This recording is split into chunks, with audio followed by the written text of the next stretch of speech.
নমস্কার বন্ধুরা, আমি ঋত্বিক আর আমাদের চ্যানেল ভবিষ্যৎ দৃষ্টিতে সকলকে স্বাগত জানাই। আপনার জন্মপত্রিকাতে বৃহস্পতি কোথায় বসে আছে সেটাই লগ্ন হিসেবে বিচার হয় এবং এটা ভৃগু নন্দী নারী সিস্টেমের অন্তর্গত। আর আজকে আমরা কথা বলবো বৃহস্পতি অর্থাৎ জীব বা লগ্ন এবং শনি অর্থাৎ কর্মাধিপতি, এই দুই গ্রহ যখন আপনার জন্ম ছকে একই সাথে বসে তখন আপনি জীবনে কি ধরনের ফলাফল লাভ করে থাকেন। মহাকাশে এই দুটি গ্রহ হচ্ছে আমাদের জন্য সর্ববৃহৎ এবং এদের এফেক্ট আমাদের জীবনে সব থেকে বেশি। আর আরো একটা জিনিস লক্ষ্য করে দেখুন যে দুটি গ্রহই ভীষণ স্লো মুভিং। বৃহস্পতি একটি রাশিতে 1 বছর থাকে, তাই পুরো রাশিচক্র ঘুরতে তার সময় লাগে 12 বছর। আর শনি মহারাজ একটি রাশিতে 2.5 বছর থাকে আর তার পুরো রাশিচক্র ঘুরতে 30 বছর সময় লাগে। দেবগুরু বৃহস্পতি হলেন জ্ঞান, ধর্ম, ব্যক্তিত্বের নির্দেশক, আর শনি মহারাজ হলেন কর্ম, শৃঙ্খলা, দায়িত্ব এবং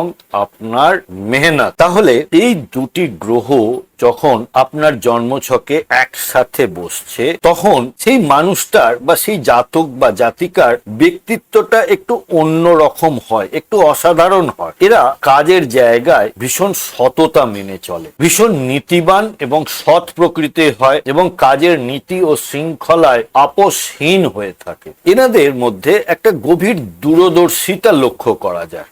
আবেগের চেয়ে যুক্তিতে বেশি বিশ্বাস করে আর এরা না স্বভাবজাত পরামর্শদাতা। জটিল সমস্যায় মানুষ এদেরই কাছে আসে, এটা কি করে করব, ওটা কিভাবে হবে, ঠিক ঘুরে ফিরে এদের কাছে আসতেই হবে। কিন্তু একটা ব্যাপার জানেন, সেটা হচ্ছে এই মানুষগুলোরই ভাগ্য উন্নতি ঘটতে অনেকটা সময় লেগে যায়। জীবনের 28 থেকে 30 বছর এরা ভীষণ রকম স্ট্রাগল করে, যার যে কাজই করুক চরম সাফল্য দেখতেই পারে না। আপনিও যদি কেরিয়ার বা রিলেশনশিপ বা যে কোনো সমস্যায় ভুক্তভোগী হয়ে থাকেন তাহলে জ্যোতিষীয় পরামর্শের জন্য ভবিষ্যৎ দৃষ্টির সাথে যোগাযোগ করতে পারেন।